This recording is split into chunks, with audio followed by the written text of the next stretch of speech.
welcome back to my YouTube channel. I'm Liam.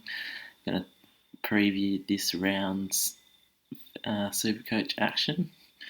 There's two talking points in this round, mainly Dangerfield and Matty Rao.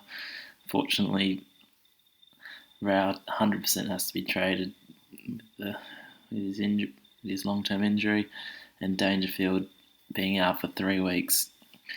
Personally, I feel that is needed for a trade because you don't want 3 weeks of rookie scores flowing through your team. That would possibly, on average, probably cost you 30, 40 points. So if you feel like a trade is worth 100, I feel like Dangerfield might be, you could hold, but personally, I feel like I would like, I'm happy to waste a trade to even just pocket a little bit of cash so I can get Brow up to someone I like.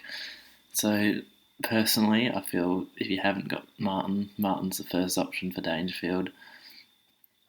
Just look dominant, and just Richmond will seem to be winning each year, winning most games, and he's playing in the forward line where the ball will be most of the time. So his role, and plus Richmond tend to not have too high scorers around him. So if he plays a good game, he tends to have his score inflated a fair amount.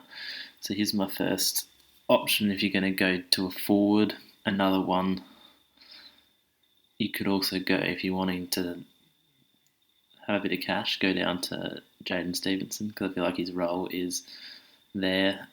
If you have other issues, maybe not a Row, but maybe James Harms, who's also injured, you can pocket about 200 or 270, I believe, from Dangerfield down to Stevenson, and that will be a handy cash for the future rounds.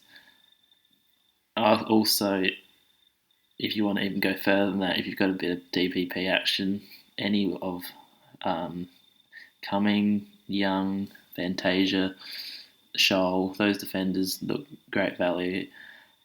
If you dare to go down, if from a Harms or a Dangerfield to maybe fix up another area, that would be a possible option. If a rookie ruck does miss, you could use pocket the cash and then upgrade up, or even just any rookie on the bench, so you don't have a donut and not any cash flow for the coming weeks, because you want at least 30 players for round 3 where the increases happen. My personal pick would be, I'm going to go with Callum Mills. His just roles there at Sydney. He's playing with a bunch of youngsters, so there's not many. It'd be hard to take any score off if he has a good game, and even an average game should score about 85, 90, and as a defender, 540. Anything over 100 is a win. Jack Bowes was considered, his role at Gold Coast, but is nice, but just not the trustworthy name. So that's the reason I'm not going him. If you want a midfielder, Boak did score very well last week. However, it was against North, so I'm not gonna rate him overly too much. But it will be a very solid option. Tom Mitchell, if you can get to him, absolutely dominated. I would recommend, if you got the cash, I was tempted, if I had enough cash, to go to Mitchell instead of Mills, but I fell a bit short, so Mills is my next best option. There is a McGrath who did look good, but again, you want to see a few weeks out of McGrath, Bailey Smith, even a Sam Walsh, just to be sure that you're confident with them as a premium mid who you want to stay for the rest of the season. So I'm more confident with Callum Mills being a top 8 defender than I am with a lot of midfielders who didn't perform overly well this week being a top 12 mid, which you would need for the final rounds. So completing those trades will leave me with this following side.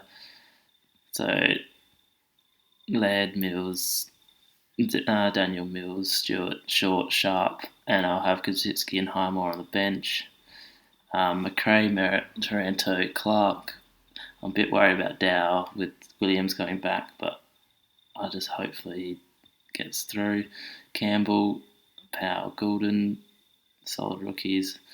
Backing the Rucks to perform this week. Grundy against the lesser Pidnett and Gawn against Lloyd Meek or even Sean Darcy.